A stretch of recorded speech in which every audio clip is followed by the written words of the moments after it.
Penn State fans, the bye week's over. Penn State's got another MAC foe on its schedule at home this Saturday. The last MAC foe gave them all they could handle. I don't know if we're going to have a repeat showing of that type of game. I'm Bob Flounders, Johnny McGonigal with me now. James Franklin just met with the media on Monday afternoon. We're going to react to his presser.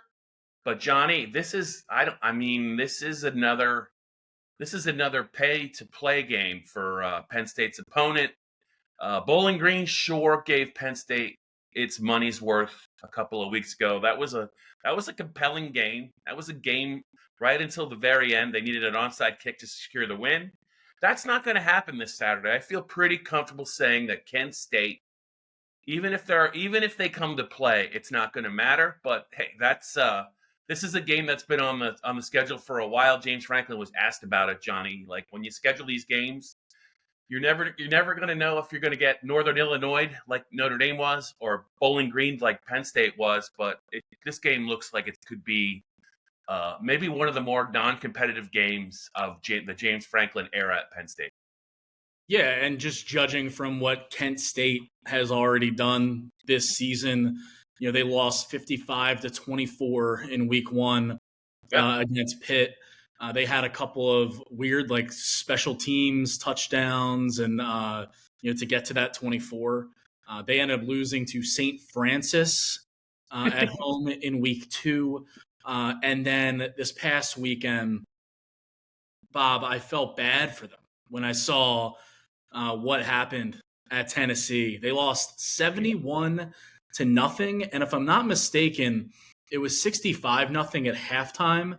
And there was an offer out there for them in the second half to have a running clock, and they didn't take it. But yeah, I mean, Kent State is getting paid so far this season. Reportedly paid $1.1 million by Pitt, $1.35 million by Tennessee to come down there and get their clocks cleaned. And then this weekend, I obtained a game contract via a FOIA request to Kent State.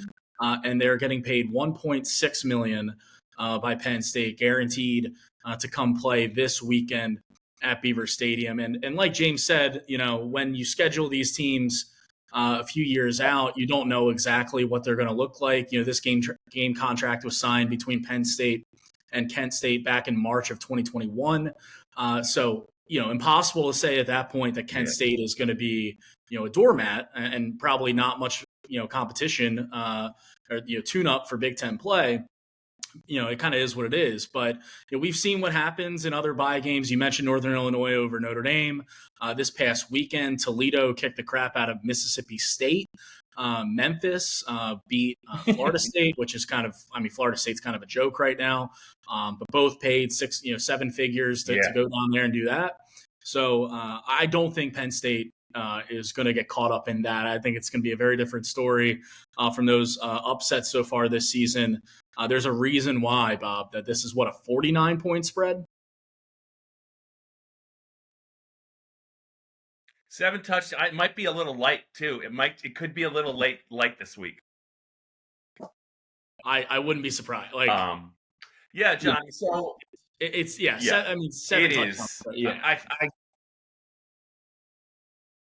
I would just say this, just about the game itself. First of all, I'm glad you mentioned the Tennessee game. What? Why? Why did Tennessee recover an onside kick up third? Was that necessary? It was 30-0, like a couple minutes into the game, and the onside kick. I mean, that's just, I don't know, man. I just think that Karma's going to get the Vols. That was unless that was something that was not supposed to happen. That was one of the lower things I think I've seen in a non-competitive game. But I guess that's neither here nor there. I will say this, Johnny, about the MAC. I'm going to be very curious. I don't know about you. I'm going to be watching Bowling Green the rest of the way, because that to me looked like a pretty complete team that didn't even have their running back. And if they could stay healthy, the veteran quarterback stays healthy, that tight end can stay healthy, I have to think they're gonna be one of the better teams in the MAC. I know that's a conference that there's once they get to Maction Tuesday, when it's freezing cold out later in the year, you could have some weird results. But that did look like a pretty good team to me. I'm going to be curious to see. Johnny, how their season plays out. And before we get to what James said about some teams, for Penn State fans, so the Backyard Brawl was on Saturday. I watched a lot of it. It was a really good game. I think West Virginia and Pittsburgh went back and forth in a very compelling, high scoring game. Pitt won it in the end, but I mean, as far as the Penn State win over West Virginia, and now, I mean, I think if you were a Penn State fan, you were kind of hoping West Virginia would kind of have a nice little resume at the end of the year to maybe flatter what Penn State did there in Morgantown. Any thoughts maybe on just watching them moving forward and what you saw, if you had a chance to see any of the highlights from that game? Yeah, I watched a good bit of that game. So took advantage of the bye week and the YouTube TV multi-screen, multi-view deal that they got going on. So the Pitt West Virginia game was on one of those screens. So I was watching that pretty closely. And if I'm not mistaken, West Virginia was up by 10 with like 4 minutes left. And they blow that game. I think it's fair to say that they kind of blew it at Pitt. I mean, good win for Pat Narduzzi and those guys, but at the same time, a really tough one to stomach if you're Neil Brown. And if you're a Penn State fan, and not only, maybe an older Penn State fan just rooting for Pitt to lose because you don't like Pitt, but more pressing and more, in the short term this season, like you mentioned, Bob, that resume, when we come down to it at the end of the year, it would look a hell of a lot better if West Virginia was like 10-2 or 9-3. And Penn State could look and point and say, hey, look at what we did to that ranked team now, in week 1 in Morgantown. And so, we'll see how West Virginia does the rest of the year. But it wasn't a good job closing that game out, let's say. And so, we'll see what West Virginia ultimately does this rest of the season. But I feel like if Neil Brown's seat was warm going into that game, it's getting towards hot at this point. Yeah. Johnny, I think talking off the air, just real quick, we kind of were talking about the price that that Kent State got to come here, and kind of bigger schools playing teams that are allegedly inferior to come play them on no home and home, just kind of a one-off. How does that sit with you with maybe Penn State? Not only present time but moving forward, about fleshing out your schedule with games where you kind of figure they're a nice little way to get into the challenging Big Ten season and maybe get some padded wins, paying for those wins. What can be done? What should be done? I mean, do you see it from Penn State's perspective, or do you think that the average Penn State fan is going to look at this game Saturday and say, well, if the weather's really good, maybe I'll show up at tailgate, but I don't know if I even want to go in and watch the game? Yeah, I get it. Unfortunately, I, like any college football fan, love a non-conference high-profile matchup, like what Texas and Michigan, they played a couple weeks ago. Even if it's in like a hollow NFL stadium in week 1, like Clemson, Georgia. Even if you have to do that to appease, ESPN or whoever else, I still like it. I love the home and home though, the non-conference home and home. Like Penn State, West Virginia, like Penn State, Auburn. Like I thought that was a lot of fun to not only have a team like that come in to Beaver Stadium, but also, for Penn State media and Penn State fans, traveling to go to Auburn and see a new school, to go down to West Virginia to see that game. So I like it from a just college football vibes kind of standpoint, but from a getting into the 12-team playoff standpoint, I know some people will argue, hey, like a high-profile win, could do well for you later in the year. But I think you look at the expanded Big Ten, and if you look at the SEC as well, like there's too many good teams that you have to play in conference, that if you make it light in the non-conference and get through your conference slate at 10-2 at the end of the year, you're probably getting into the playoff. And I think that's the way James Franklin looks at it. I still remember asking him down at Auburn after the game there in Yeah. 2022, are these non-conference home and home series something you'd like to continue? And he just said no.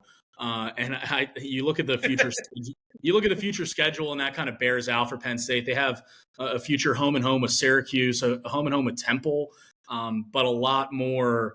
There's no Texas on there, there's no Alabama on there, and then you've got like FIU, Nevada, Villanova, Delaware.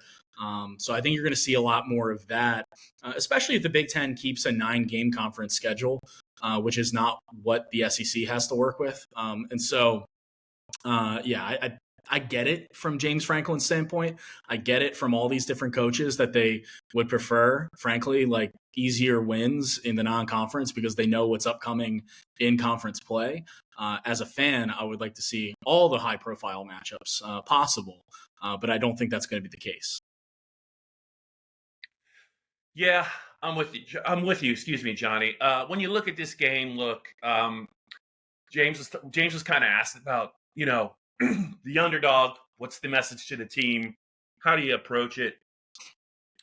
He gave a very CEO answer. Just kind of it's really about what's in the best interest for us, continuing to develop, and evolve and all that stuff. I'm paraphrasing, but I don't know about you, Johnny, but I just think, other than maybe, I just don't think there's going to be a moment in this game where Penn State's ever going to feel threatened, even if they don't start fast.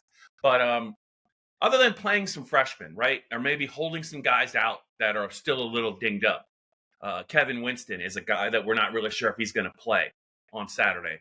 Other than that, I just don't know. So what is Penn State ultimately going to get out of this? I mean, it's great to get some freshmen, some action, but, I don't know how many of the freshmen that maybe are going to play on Saturday are really going to impact games later. I could be wrong. I think if you're Penn State, this isn't a preview of the game, but you don't want to get anyone hurt. You want to just kind of take care of business, get your best players out of the game, and just kind of move on, because it's going to get real interesting once the non-conference schedule, Johnny, once it kind of concludes, because there's been some surprises early in the Big Ten season. I'm not sure how it's going to hold out, but all of a sudden, Penn State's home game with Illinois looks kind of a lot more interesting than maybe I thought it would look, a month ago, and that's kind of neat, I think, for the fans. There's already been some surprising efforts, I think, and some surprising disappointments, I think, in Big Ten play, but I just think if you're Penn State, the win at West Virginia was the non-conference challenge. That they took care of business. They survived Bowling Green, but I really don't know what a Penn State fan is really looking at when these two teams meet. It's just not going to be a competitive game. Yeah, I think the thing that you mentioned there, Bob, in terms of getting guys in, younger guys in, first and foremost, keeping the main guys healthy. And maybe that's bubble wrapping them at halftime and telling them, hey, go hang out. In an ideal world, Penn State is up 5 touchdowns at halftime. And they can just, a series to start the second half with Aller, Singleton, Tyler Warren, those guys. But then get the young guys some run, and that's Bo Prabula at quarterback. That's also Ethan Grunkemeyer, if he's healthy. At running back, it's giving Cam Wallace a little bit more run because we haven't seen much of the number 3 running back so far this season in terms of carries and opportunities to break some plays open. And so, when you look at keeping Nick Singleton and Katron Allen healthy, not only long-term as the season goes on, but also for their NFL futures. Like, I know it's small, but like having them carry the ball maybe 8 or 9 times versus 16, 17 times, that adds up. It does. And so, at tight end, getting a more extensive look at Luke Reynolds on the offensive line, continuing to work in Nolan Rucci, Cooper Cousins, JB Nelson, keeping that offensive line deep and healthy. On the defensive side of the ball, I think we'll see some Dejuan Lane, the freshman safety, get those young corners in. The list kind of goes on, right? Maybe Zachary Nelson at linebacker, get him some more run as well. So it's really about keeping these guys healthy, the main guys, and also just going out there and just clobbering a team, right? Like I feel like there was some frustrations after the Bowling Green game about how that went, and then you have a bye week to sit on it, and obviously the AP poll doesn't ultimately decide who makes it to the playoff and who doesn't, but it is a good barometer and kind of a table setter for that. And Penn State dropped from 8 to 10 over the bye week, and Tennessee above them. You have a couple of other teams that are above them now, and I think just to go out and kind of like a palate cleanser, if you will, go out and just beat this team, 60-0, 50-0 or something, and just kind of a reset, going into Big Ten play, I think would be nice to see, for the fans. And, speaking as an AP voter, like I'm sure AP voters across the country would be a little bit more convinced to put Penn State back up into the 7-8 territory as opposed to 10, 11, 12. Yep, Johnny. And I think, you mentioned Lane, right? He's a guy that they're just going to need him. They're going to need him in a little bit more of an expanded role, just because you just can't. It's great to have those three safeties, but you just can't. You got to have some depth behind them, especially if they're going to play all of them at once on the field. I mean, there's a greater risk, I think, for one of them getting hurt. I'm not really sure if Winston's going to play. If I was James, even if it's close, I wouldn't mess with him. It's a great opportunity for Lane maybe to get some reps. They used, I think, Cam Miller at the line because they had to once they got shorthanded at safety. He can obviously handle himself, but I think they want to have a fourth safety. Maybe they could turn to in a challenging environment against a challenging team. It wouldn't hurt, Johnny, to see. He mentioned Luke Reynolds, who's now a green light, and well-deserved green light after 2 games. Rapplier, if he plays again, it might be a surprise this year. He's got a significant long-term injury issue. Khalil Dinkins, can you really? He's the guy that gets a lot of bumps and bruises, it seems, more often than not. They got to get Luke, in a more expanded role. It'd be nice if they threw him a pass and he caught it, because he's kind of been billed as this pass catcher who can be dynamic, and I'm sure that he is, but we haven't really seen that yet. It might not hurt to get Liam Clifford on the board in the passing game, as well as they kind of continue to fill out their wide receiver room. I wanted to ask you just what he said about Caden Saunders today, because he was asked about, we've really only seen Caden as a punt returner, and basically, other than one return at West Virginia, he's been a fair catch specialist. It just seems like he's another guy, not the biggest guy, Johnny, having a hard time maybe staying healthy. I don't know what that means for him now that he's in his 3rd year. But I still have a lot of concerns about the wideout room. They have some guys that have shown flashes, especially a guy like Omari Evans. Harrison Wallace looked great in week 1, but I just don't know how to evaluate that room in general. And if they can't just lean on Tyler Warren, as a guy, it's great to have him, but if anything happens to him, it's a different looking offense, man. Yeah, definitely. And I think when we talk about the receivers and we talk about, what they have and what they maybe don't have at that position, you mentioned, Liam Clifford. I almost said Sean Clifford. You mentioned Liam Clifford. You mentioned Julian Fleming, I think, as well, in that category of guys who really haven't made their mark on the passing game so far. Yeah. I think a part of that is that, like, there haven't been that many targets to even go around. Drew Aller has only attempted 37 passes through 2 games, and that's kind of circumstantial a bit. That's getting Nick Singleton and Katron Allen involved in the running game. And then obviously, Tyler Warren was a target machine in week 2. Harrison Wallace was a target machine in week 1. So I know that they want to spread the ball around, and I think that will come. Julian Fleming had his first catch against Bowling Green. I think it went for 1 yard or 2 yards or something. Liam Clifford still without a catch. And so I do think that they would like to get those guys involved, especially before Big Ten play happens. Not that if they are not involved against Kent State, that they won't be or can't be, against Illinois or UCLA. Yeah.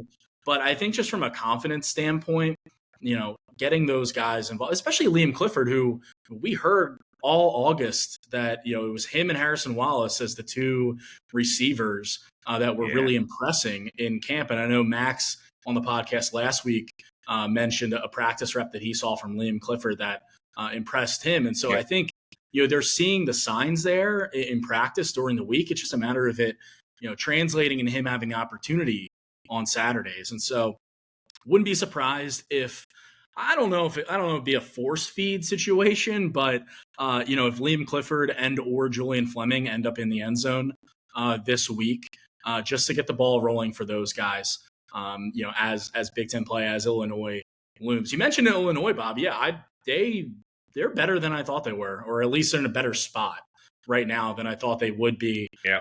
Nice win, in week 2 over Kansas, a team that is clearly missing Andy Kotelnicki as its offensive coordinator. Yeah. But the decision making with their quarterback Jalen Daniels has not been great over the last 2 weeks.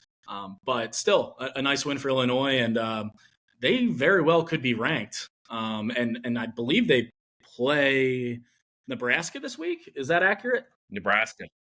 And they're both ranked right now. So, I mean, if they beat Nebraska, they're in that's a much more intriguing game than I thought it would be before the season. Yep.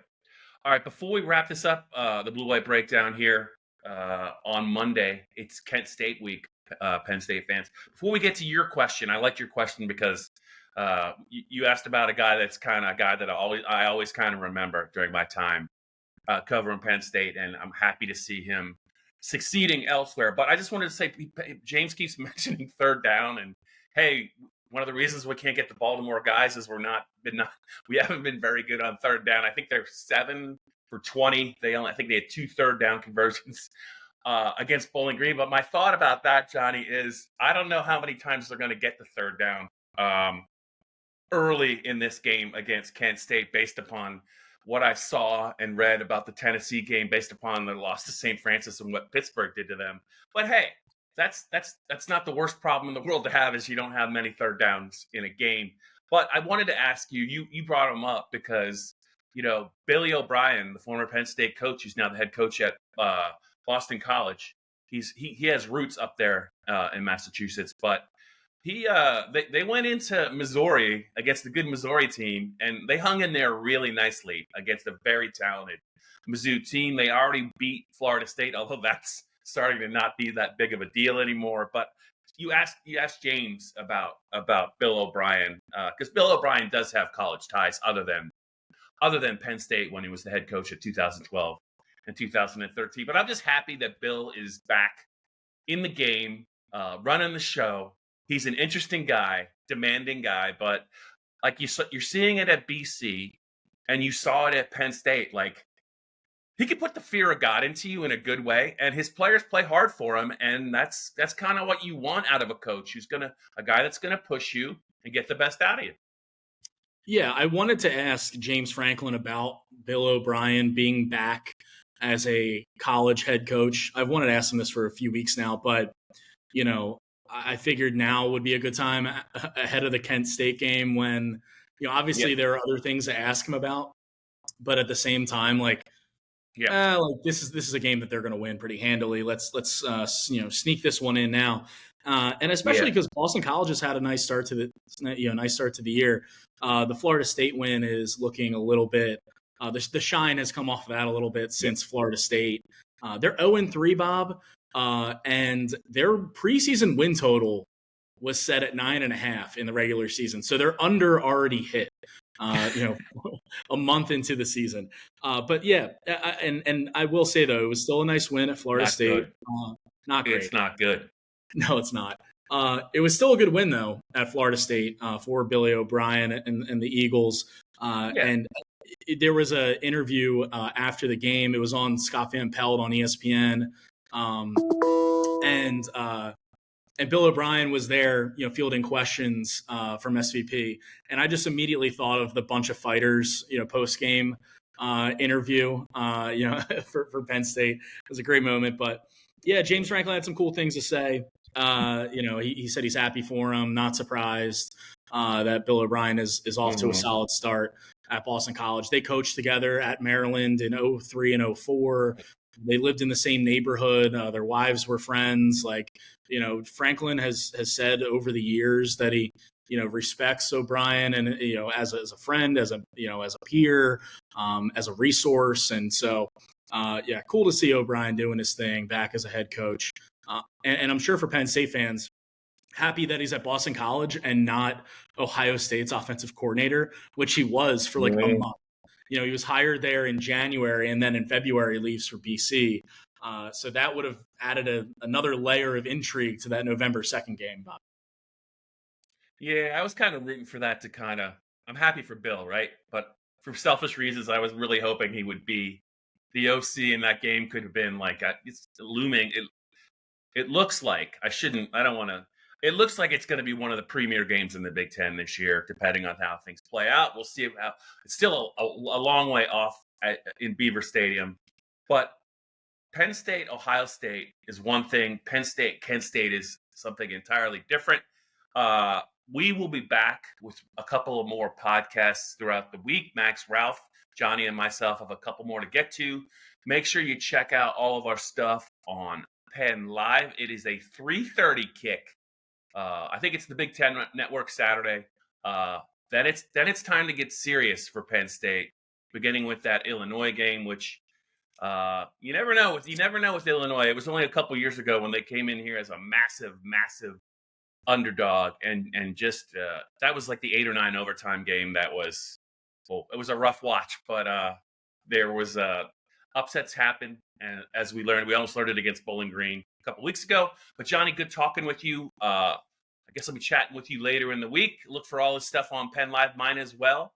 Guys, have a great week. We'll be back to talk to you in a couple days.